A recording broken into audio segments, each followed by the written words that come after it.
morning, students. Today we are going to start the next topic, factors affecting the electrical resistivity. Electrical resistivity जो है various factors के ऊपर depend करता है.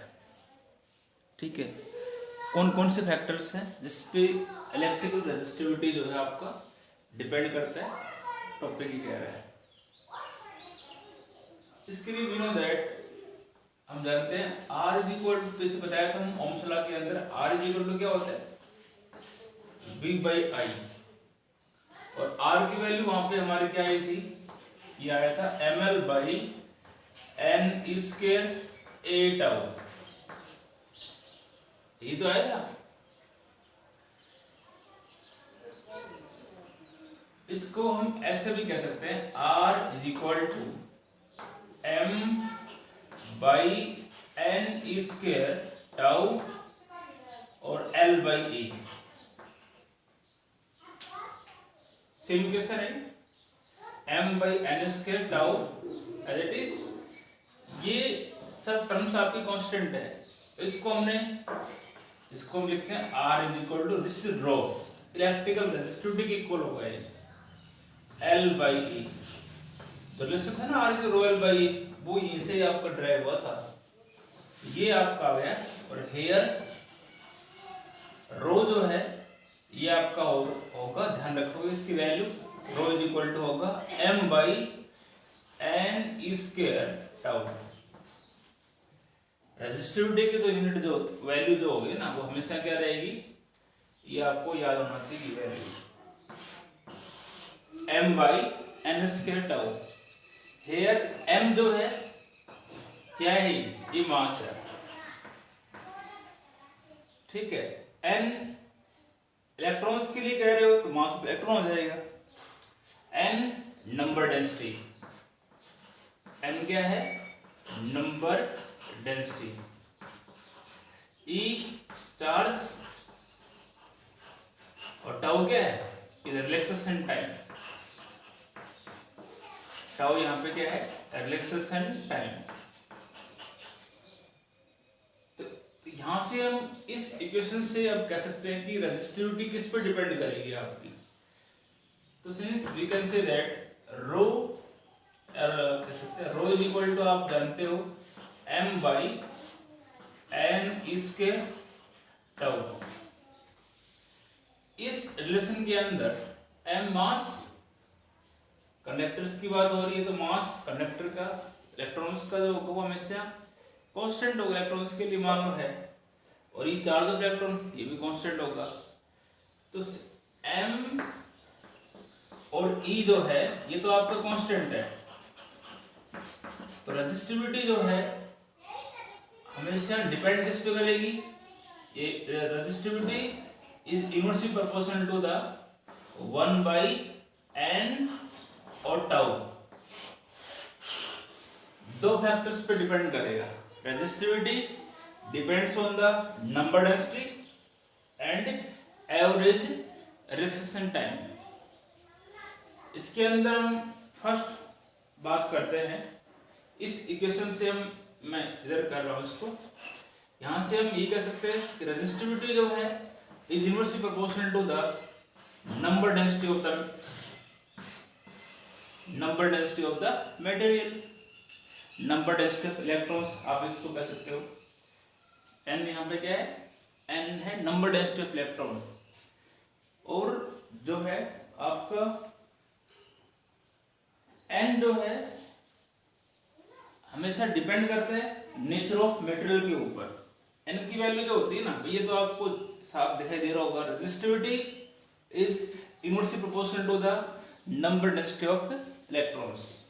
और n जो है ये आपका डिपेंड करता है, एंड डिपेंड्स करता है nature of material.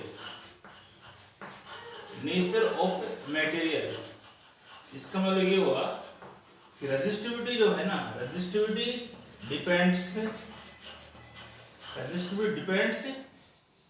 Nature of material. Resistivity depend on the nature of material. Resistivity जो है आपको किस पे डिपेंड करेगी, नेचर ऑफ द मेटल के ऊपर आपकी डिपेंड करेगी। ठीक है,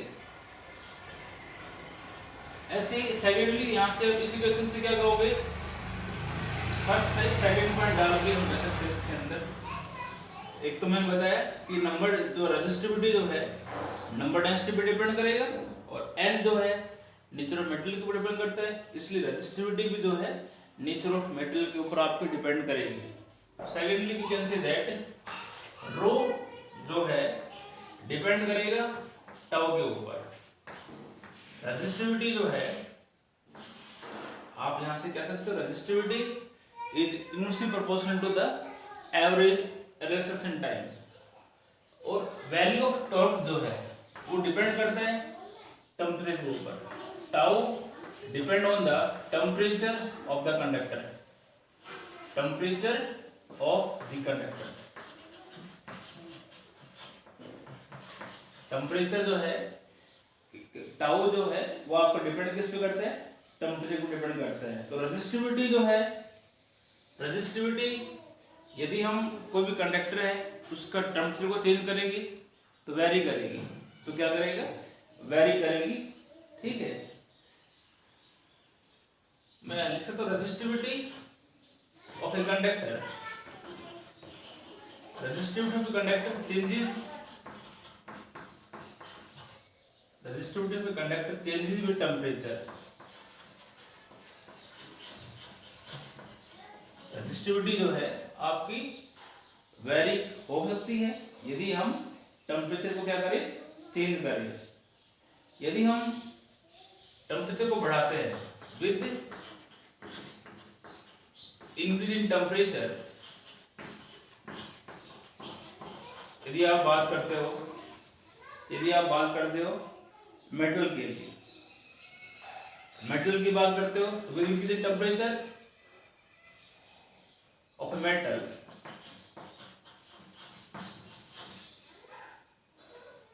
tau decreases, tau क्या होगा आपका, डिक्रीज होगा with resistivity increases, with resistivity increases, resistivity increases। यदि आप कोई भी कंडक्टर है उसका टेम्परेचर को आप बढ़ाते हो तो टाउ जो है वो तो आपका कम होगा, और इसकी इलेक्ट्रिकल रेजिस्टिविटी जो होती है वो आपकी क्या होगी, बढ़ेगी। ध्यान रखोगे, कोई भी कंडक्टर यदि आपका है टेम्परेचर को उसको बढ़ा रहे हो, रेजिस्टिविटी बढ़ेगी उसकी, पर टाउ जो है वो क्या होगा, उसका डिक्रीज होगा। From this solution can say that. इसी प्रकार जैसे ऊपर बताया तो मैंने कॉन्स्टेंटन हो गया, मैग्नीनियन हो गया, इनकी रेजिस्टिविटी बहुत हाई होती है और कंडक्टिविटी क्या होगी, इनकी लो होगी आपकी। ठीक है, ये बातें पता होना चाहिए आपको। आपसे क्वेश्चन मान लो ये पूछ ले, क्वेश्चन आ जाए why copper is used, copper is used as a connecting wire. Connecting wire जो है उसके लिए हम copper is used as a connecting wire, हम इसको मान लो यूज करते हैं। इसका रीजन क्या होगा, इलेक्ट्रिकल रेजिस्टिविटी जो होगी, द इलेक्ट्रिकल रेजिस्टिविटी कम होती है, सबसे कम कह सकते हो आप। The electrical resistivity of copper is low and high conductivity, current इसमें इजीली फ्लो कर सकता है। कंडक्टिविटी क्या होगी उसकी, एंड हाई कंडक्टिविटी, इसलिए copper is used as a connecting wire. ठीक है,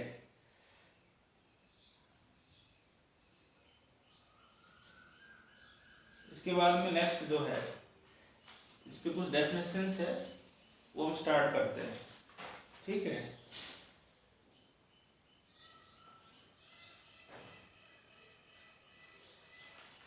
नेक्स्ट इसके अंदर कुछ इंपॉर्टेंट डेफिनेशंस है, वो हम शुरू कर रहे हैं।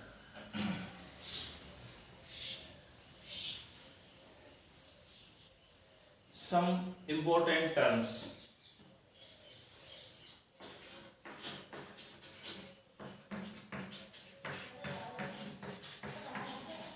Some important terms. फर्स्ट इसमें दे रखा है करंट डेंसिटी।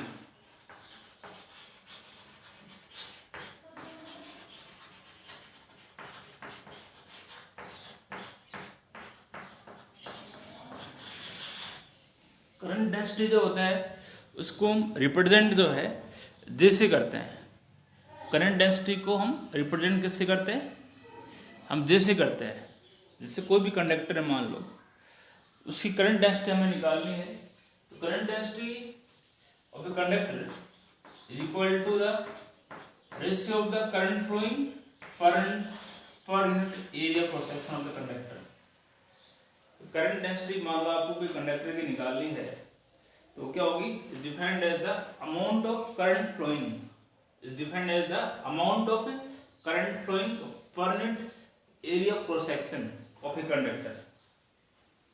ठीक है, करंट मैं लिखूंगा नहीं, आप लिख सकते हो, सीधा ये लिख सकते हो आप, current density at a point in conductor is defined as the amount of current flowing per unit area cross section of a conductor. यदि मान लो कंडक्टर है, मान लो उसमें आई करंट फ्लो कर रहा है और एरिया उस कंडक्टर का एरिया रखा है, तो करंट डेंसिटी क्या होगी?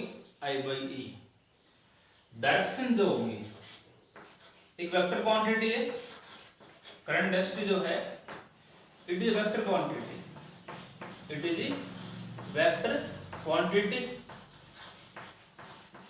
डायरेक्शन जो होगी इसकी, the direction of current density, direction of current density is same as that of current flowing, as that of current flowing। Conductor में करंट कैसे फ्लो कर रहा है, उसकी कोरस्पोंडिंग डायरेक्शन आपकी होगी करंट डेंसिटी की होगी। जिधर करंट फ्लो करेगा ना कंडक्टर के अक्रॉस, उसी के अक्रॉस आपका करंट डेंसिटी की डायरेक्शन होगी। आल्सो एक रिलेशन होगी, हम इसका ड्राइव कर सकते हैं भाई। आप जानते हो relation between the current and drift velocity क्या होता है? NEAVD। टर्म्स बताना चाहिए, number density, charge, area, drift velocity. Electrons के इलेक्ट्रॉन कह सकते हो। इसको यहां पुट कर दो। देन इक्वेशन फर्स्ट,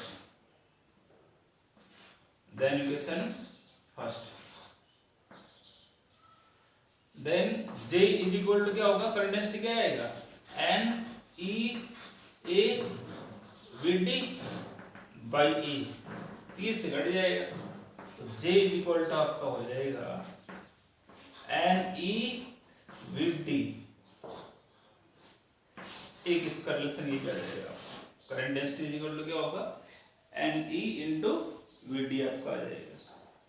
ठीक है, एक पूछा आपको इसके ऐसा यूनिट निकालने, यूनिट क्या होगा करंट डेंसिटी की? तो करंट की यूनिट पता है आपको, एक पता है, तो इसकी ऐसा यूनिट जो होगी वो क्या आएगी? एम्पियर। करंट की unit ampere, area metre square, तो इसकी यूनिट क्या होगी? Ampere metre square per metre square. अब इसके अंदर सेकंड डेफिनेशन इसमें आप कर सकते हो, कंडक्टेंस क्या होता है?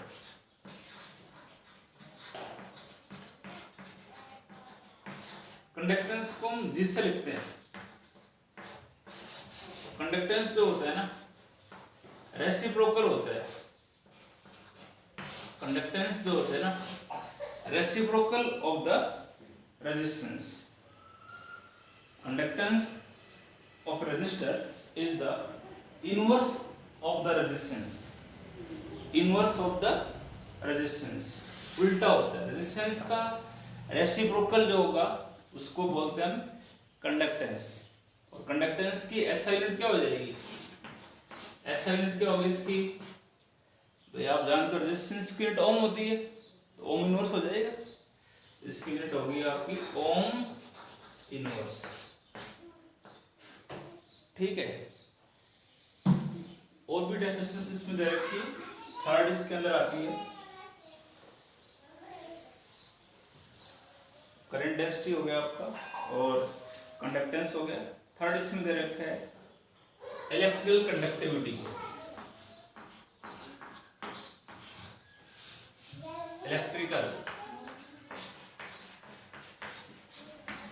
Electrical conductivity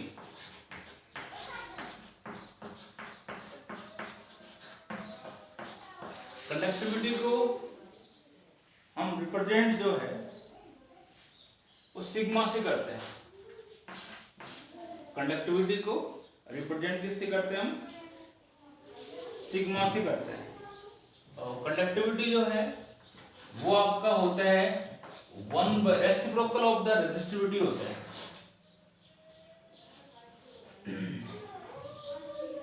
reciprocal of resistivity is called electrical conductivity. जितना ज्यादा रेजिस्टिविटी आपकी होगी उतना ही कम उसकी कंडक्टिविटी होगी। अभी बताया था मैंने कॉन्स्टेंटाइन, मैग्नीशियम, यूरेका, इन अलॉयज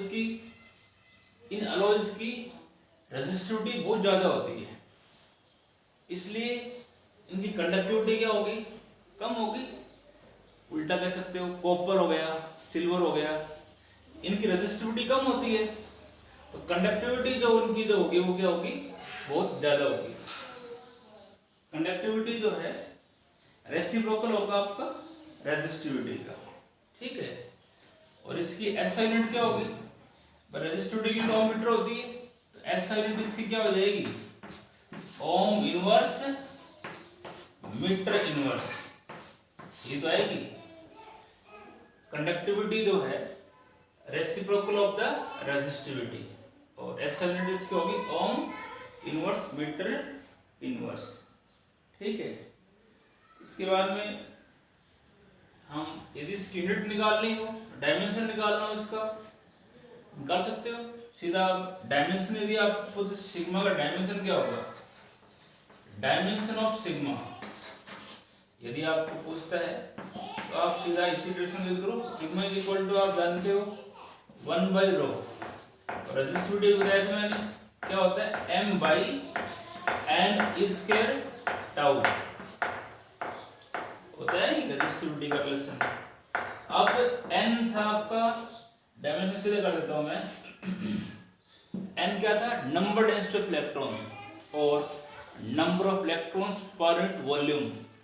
इसका वॉल्यूम है तो नंबर ऑफ इलेक्ट्रॉन तो कितने हो सकते हैं किसी भी कंडक्टर के अंदर, तो वॉल्यूम का डायमेंशन क्या होगा? L3 नीचे आएगा ये। ठीक है, तो number of electron per unit volume अपन में होगा ई चार्ज 80, तो 80 स्क्वायर है तो 2 पकड़ दो। ठीक है, और ये क्या है? एवरेज रिसेशन टाइम, इसका टी कर दो। m मास था, m कर दो इसका। तो इसका डायमेंशन फॉर्मूला जो है ये आपका आ जाएगा, सिग्मा का डायमेंशन आपका आएगा। सबसे पहले m लिखो, मास m-1। ठीक है, L3 L-3 आएगा, नोमीटर में ले इसको हम। और T तो T1 T3 हो जाएगा, T3 और A²। डायमेंशन जो है ये आपका होगा कंडक्टिविटी का m-1 L-3 T3 A²। ये था आपका कंडक्टिविटी। कंडक्टिविटी जितनी ज़्यादा होगी आपकी उतना ही रेजिस्टिविटी क्या होगी आपकी? कम होगी। Conductivity is inversely proportional to the resistivity. ठीक है, उल्टा होता है। रेजिस्टिविटी का रेसिप्रोकल जो होता है वो होता है conductivity.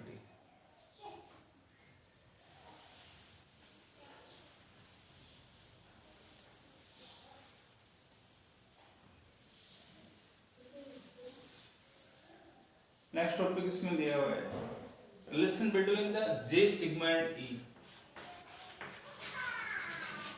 relation between J means current density, sigma conductivity and E electric field. J, sigma और E में एक रिलेशन निकालना है। रिलेशन मतलब क्या हुआ, हम कैसे इक्वेशन ड्राइव करेंगे जिसमें तीनों टर्म्स होगी, एक इक्वेशन ड्राइव कर देंगे ऐसे। क्यों? तो उसके लिए we know that I equal to, आपको पढ़ा था अभी, N E A B D होता है नहीं, और वी डी की वैल्यू पुट कर दो। वी डी की वैल्यू क्या होती है भाई, ए को इधर ले आओ, चलो स्टेप में करते हैं। वी डी की वैल्यू क्या थी, माइनस ई, और मैग्नीट्यूड ले सकते हो e, capital e by m into tau. ये तो था ना, minus e capital e by m into tau, ठीक है। वी डी की वैल्यू मैंने पुट कर दी है वाली। अब ए को इधर ले आओ, I by a is equal to,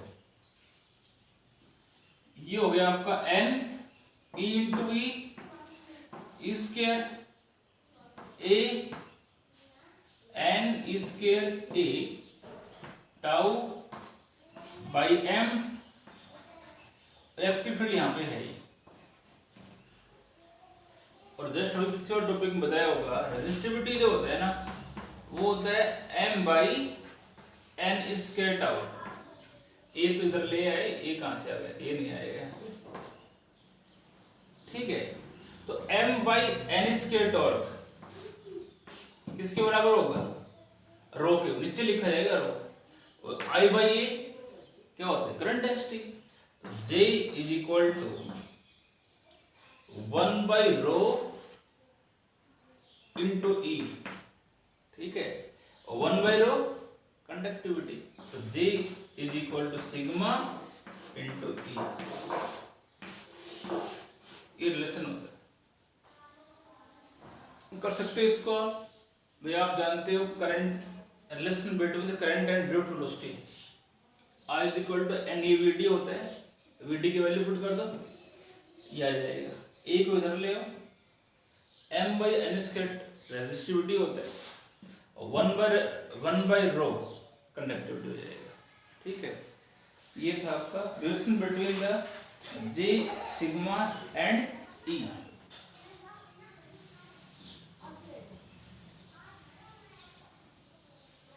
topic आगे तो बड़ा है, देखते हैं।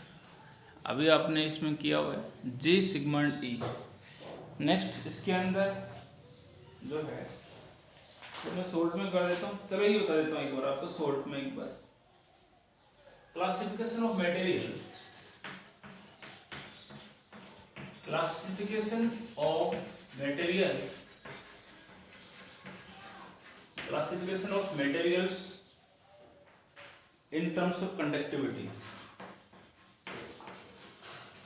in terms of conductivity, conductivity के बेसिस के ऊपर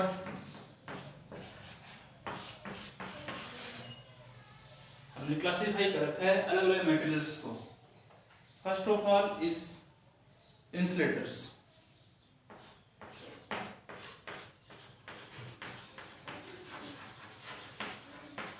वैसे पीछे आपने पढ़ा था इंसुलेटर्स क्या होते हैं। Insulators are those materials which can not flow charge, जिसके अंदर नंबर ऑफ इलेक्ट्रॉन्स बहुत कम होते हैं। कंडक्टिविटी की बेसिस पे आपको इसको डिफाइन करना है। तो इंसुलेटर्स क्या होंगे, insulators are those materials whose conductivity is very small। Insulators क्या होते हैं, are those materials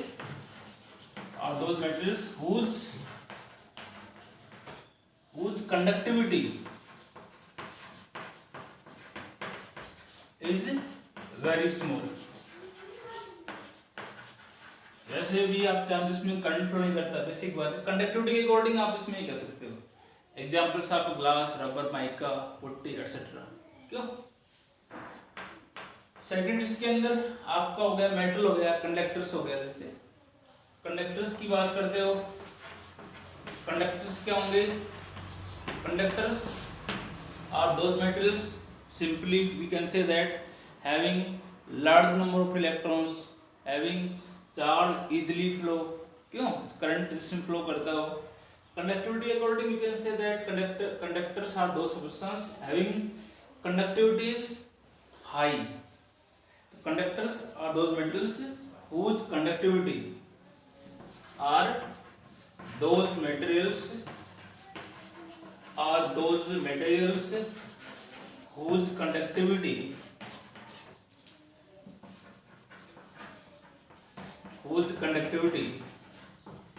is very high। जिससे आपका हो गया कॉपर हो गया, सिल्वर हो गया, क्यों? These are the good conductors. Conductivity इनकी बहुत ज्यादा होती है, रेजिस्टिविटी इसकी कम होती है, बताया था ना अभी मैंने। थर्ड इसके अंदर आता है सेमीकंडक्टर्स।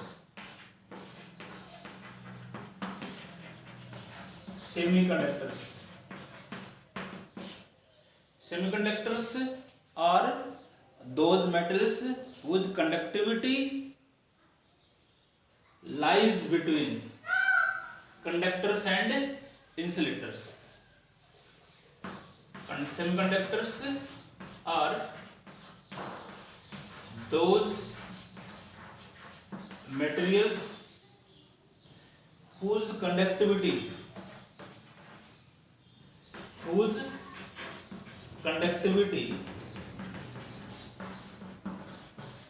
lies between, किस पे लाई करेगी?